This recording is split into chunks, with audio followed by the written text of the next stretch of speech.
m'appelle Cindy, j'habite à Paris pour ceux qui ne me connaissent pas. Donc je suis passionnée de mode, je suis mannequin depuis 4 ans, enfin j'en faisais en loisir depuis, pendant 3 ans j'en ai fait en loisir et là ça fait 1 an que j'en fais régulièrement professionnellement. Donc j'ai décidé de faire une vidéo donc sur que savoir sur le milieu du mannequinat, comment se lancer. En fait j'ai eu cette idée parce que je reçois beaucoup de messages en privé sur mes réseaux sociaux, sur Facebook et Instagram, de jeunes filles métissées essentiellement et noires qui aimeraient donc se lancer dans le mannequinat et qui aimeraient donc en savoir un peu plus, qui se posent pas mal de questions. Donc j'ai décidé d'y répondre à l'oral parce que c'est plus facile qu'à l'écrit. Alors j'ai répertorié donc les questions qui me reviennent régulièrement. Donc je vais commencer par répondre. D'abord je tiens à préciser que je me base sur mon expérience pour vous donner mes conseils, que ce soit clair. Donc la première question, donc bien évidemment, ce sont quels sont les critères pour être mannequin. Alors donc les critères, les mensurations, c'est surtout les grandes agences qui font attention, mais bon, en général donc la taille, donc les mensurations comme je disais, hauteur 1m72 minimum, tour de taille donc c'est là entre 57 et 64 cm, les hanches 85-90, il y en a qui font moins et il y en a qui font un peu plus, et poitrine 80 à 90 cm.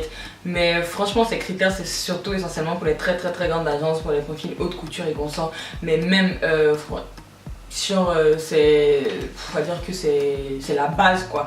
Mais après au-delà de ça, si par exemple il y a une fille qui se présente et un super visage et que par exemple elle rentre pas forcément dans les mensurations exactes, bah elle sera prise ou un aura naturel ou voilà quoi. Chaque cas est particulier, chaque personne est différente, donc moi franchement ne vous fiez pas. Après oui, il faut pas trop dépasser, mais ne vous fiez pas non plus à 1000%. En fait c'est surtout les grandes agences haute couture qui regardent vraiment et qui font vraiment attention, parce que c'est pour les défilés. Mais si vous avez un profil commercial comme moi, on n'est pas obligé d'être au centimètre près, je dirais. Aussi comme critère, il faut être jeune. Les agences ils prennent en général entre 16 et 23 ans, je sais pas pourquoi, mais ils préfèrent les filles jeunes, fraîches. Mais encore une fois, ça dépend de chaque personne. Tu peux avoir 26 ans et faire jeune quoi. Mais voilà, ils préfèrent en général quand on est jeune. Donc comme je disais, ces critères c'est plus pour les grandes agences style Elite, Next pour défiler quoi. Et même à 1m72 tu passes pas pour faire 1m78 minimum. Donc voilà.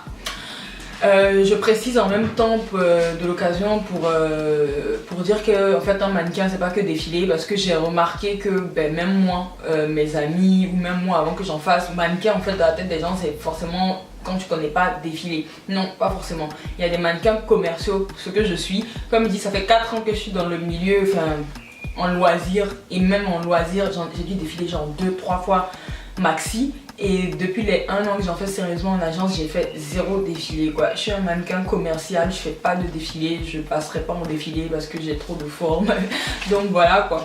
Et du coup, donc j'aimerais éclaircir parce que du coup, il y a un mannequin, c'est pas que faire des défilés. Il y a les mannequins commerciaux, donc c'est plus pour les photos en fait, mannequin photo. Par exemple, moi je fais essentiellement, j'ai un profil plus beauté. En gros, beauté c'est tout ce qui est produits cosmétiques et consorts, les cheveux et voilà, les pubs. Je fais aussi des tournages publicitaires, etc. Il faut avoir une bonne énergie, être joyeux, voilà quoi, pour un profil commercial. Donc voilà, et les profils haute couture, c'est plus les filles qui défilent. Il y en a qui font les deux, hein. Il y en a qui sont haute couture et commercial, mais si tu peux tant mieux. Et donc il y en a qui font les deux, mais pour défiler comme j'ai dit, c'est faut rentrer dans les cases, faut être très fine, très filiforme, très grande. Donc voilà, en tout cas j'ai pas le profil pour. Donc voilà. Ensuite, l'autre question qu'on me pose régulièrement, c'est comment trouver une agence. Alors moi, je me base sur mon expérience une fois de plus. Ce que je recommande le plus, c'est de se présenter au culot. Je sais que c'est pas très facile parce que genre on arrive à l'improviste comme ça dans une agence, on connaît personne. Mais franchement, croyez-moi, c'est la méthode qui marche le plus. Quand vous êtes dans le pays, bien sûr. Je parle pour les filles qui vivent sur Paris et autres. C'est le plus, pour moi, c'est ce qui marche le plus parce qu'ils vont vous voir. Et voilà quoi, direct ils vont vous dire si ça marche ou pas, etc. Donc vous présentez à l'agence, il y aura tous les bookers. Les bookers c'est ceux qui travaillent sur les castings, enfin en gros c'est eux qui travaillent à l'agence quoi. Et voilà. Ou alors pour les plus timides, je dirais d'envoyer donc leurs photos naturelles, des pollas naturelles. J'insiste vraiment sur naturel, même quand vous vous présentez en agence, parce qu'ils n'aiment pas quand on est maquillé. Franchement, croyez-moi, une bonne agence va reconnaître votre potentiel, même si vous êtes au naturel quoi. Ils ont l'œil, ils reconnaissent. Donc envoyez vos pollas pour les plus timides. Les pollas c'est simple, c'est des photos donc plein pied.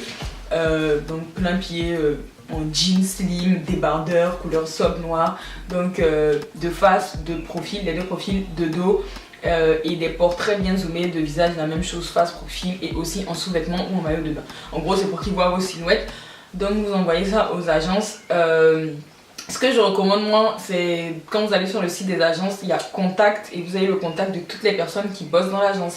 Donc moi j'envoie directement à tous les bookers comme je l'ai dit. Parce qu'au moins vous êtes sûr qu'ils le recevront quand ils vont ouvrir leur boîte mail et en général si votre profil plaît ils vous répondent. Si vous n'avez pas de réponse essayez de relancer, mais souvent s'il n'y a pas de réponse c'est que ils sont pas intéressés par votre profil.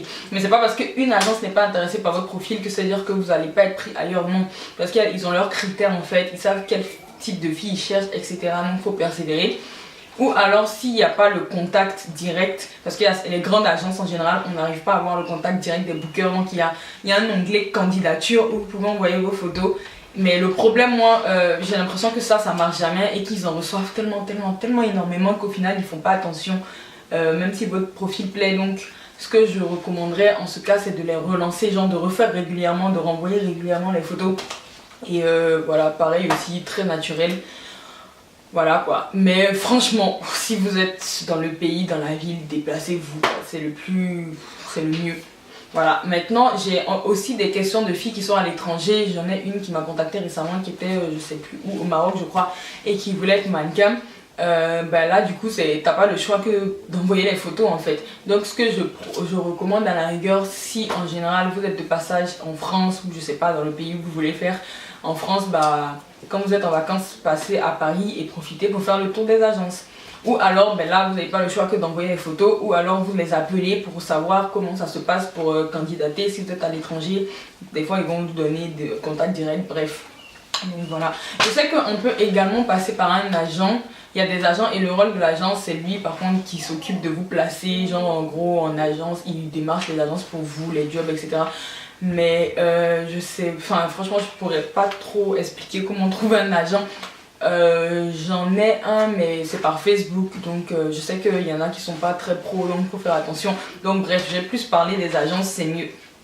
Donc voilà les questions que j'avais donc pour comment trouver une agence. Donc en tout cas moi c'est comme ça que j'ai également, ou même des amis et consorts qui me demandent, qui me posent des questions sur le book, qui veulent savoir donc qu'est-ce que c'est que le book, sert à quoi dans le mannequinat.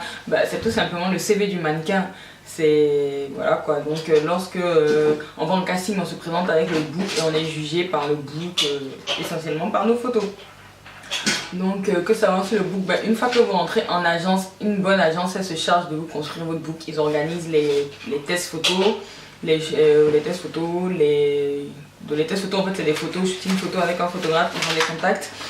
Souvent ils peuvent vous demander de payer quand c'est pour avoir une belle série de photos, mais en général ce qu'ils font c'est qu'ils vous avancent, genre ils vous avancent et vous remboursez lorsque vous travaillez. Ou alors sinon des tests gratuits. C'était mon cas, ma première agence, ils m'ont fait beaucoup de tests gratuits et après quelques mois, histoire que j'ai de belles photos pour commencer, et quelques mois après j'ai payé donc un photographe pour avoir des photos de meilleure qualité. Donc parce que le book en gros c'est belle photo égale plus de job en gros. Si vous avez de belles photos, que votre book il est bien, il est complet, vous aurez plus de chance en casting, que si vos photos sont de qualité moyenne, vous avez moins de chance en fait. Donc voilà quoi, et le book il est tout le temps en évolution également. En gros vous allez travailler, quand vous êtes en agence vous travaillez, si vous travaillez régulièrement et tout, il y aura de nouvelles photos de job etc qu'on régularise. Et voilà, même vous faites souvent des tests, vous pouvez faire des tests photos, des shootings photos réguliers, et s'il y a mieux pareil on régularise. Et aussi, chose très importante, le book doit se rapprocher de la réalité. En gros, si par exemple sur le book comme là j'ai les cheveux qui arrivent aux épaules, je vais pas me présenter en casting avec les cheveux qui sont hyper courts en carré quoi, non, il faut vraiment que ça se rapproche de la réalité. Donc voilà quoi, en gros c'est comme dans toute chose quoi, c'est ton CV. Voilà, Donc ce que je pouvais vous dire sur le book. Donc là je vais répondre à la dernière question qu'on me pose aussi pour cette première vidéo. C'est que savoir donc sur les castings, comment ça se déroule. C'est simple en fait, l'agence vous envoie la veille en général les castings pour le lendemain. Ou sauf quand c'est des castings de dernière minute, vous pouvez les avoir le jour même. Et franchement c'est vite fait. Vous allez au casting, vous passez, ça dépend, c'est pourquoi. Bon, si c'est pour défiler, on va vous demander de défiler, faire des vidéos, etc. Mais vu que moi j'ai quasiment jamais de défilé comme je vous l'avais dit, du coup c'est plus des photos, on me fait, c'est vite fait, ça dure 5 minutes des pots là et voilà. On regarde le book aussi, on regarde les photos et voilà, des fois on peut vous demander de vous présenter et c'est tout. Ensuite vous pouvez avoir également des castings en request, donc c'est à dire en gros on vous rappelle, vous callback, on vous a déjà vu, vous avez été présélectionné et on vous rappelle et là on vous demande de faire un truc particulier pour par exemple si c'est une publicité pour la pub ou bien si c'est pour une photo, on vous demande de faire la pause ou de vous présenter, bref ce qu'ils ont besoin pour le projet, voilà, vous devez le faire. Et voilà, c'est tout. Et après vous avez la réponse quelques jours après par l'agence si vous êtes prise ou pas. En général si vous n'avez pas de réponse c'est que vous n'êtes pas prise en gros, si vous n'avez pas de retour. Et sinon vous avez automatiquement une réponse si vous êtes prise. Et ce qui est hyper important aussi qu'il faut savoir, c'est que les mannequins n'ont jamais de contact direct en fait avec le client, c'est l'agence l'intermédiaire tout simplement. Donc tout se passe par l'agence, si j'ai quelque chose à dire au client je passe par l'agence, etc. Donc voilà, et aussi il y a certains castings qui se font directement en fait par photo. Donc en gros ils vous book en gros, ils vous prennent pour le job que par les photos. C'est pour ça que c'est hyper important aussi d'avoir de belles photos, parce que des fois on ne demande pas de vous voir, mais c'est rare, hein. En général ils demandent quand même à vous voir. Donc voilà, mais il y a certains jobs où tu es booké, où tu es présélectionné directement par tes photos et tu vas au casting final quoi. Donc ça dépend, donc souvent tu as présélection photo, casting final, ou premier casting on t'a vu, deuxième casting présélectionné, puis réponse, voilà quoi. Genre ce que j'avais à dire sur le casting. Et également voilà, chose hyper importante quand en agence, c'est de tout le temps prévenir de vos déplacements. Parce qu'en fait l'agence s'engage vis-à-vis du client. En gros, si aujourd'hui tel client il me veut pour son job, que l'agence a dit oui et au dernier moment j'ai un truc, ça va pas le faire quoi. Donc il faut vraiment tout dire à l'agence à l'avance, les périodes où on s'absente, etc., etc. Voilà. Donc on m'a demandé aussi une journée type mannequin, genre quand on a des castings comment ça se passe, si j'en ai souvent. En fait je referai une vidéo plus vivante sur le thème des castings, mais là si je peux y répondre ça dépend en fait. Il y a vraiment des périodes où je suis overbookée, genre on est overbooké, ou par exemple dans la journée je vais avoir 5 castings, même plus des fois. Et il y a des périodes où dans la semaine je vais avoir 3 castings quoi, ou même moins, ça dépend. Et il y a des périodes où tu peux avoir rien même pendant une semaine, etc. Donc où c'est très calme. Donc ça dépend vraiment des périodes. Mais quand ça marche, quand il y a beaucoup de casting, la journée c'est tu cours partout en fait. Je cours dans tout Paris quoi. Casting. Et tu fais plus de casting que de job en fait. Donc casting pour avoir un job et voilà. Donc voilà. Donc je referai une deuxième vidéo donc pour répondre à la suite des questions qu'on m'a posées sur est-ce que c'est dur en France pour une femme métisse ou noire de réussir dans le mannequinat, sur aussi les mauvais côtés du mannequinat, etc. Je ferai une autre vidéo. Donc voilà, j'espère que vous avez déjà apprécié ma vidéo, celle-ci. Soyez indulgents, c'est ma première vidéo. Et voilà, posez-moi, si vous avez d'autres questions, posez-moi, je tâcherai d'y répondre le mieux et le plus vite possible. Ciao, bisous, bye. J'ai fini ma petite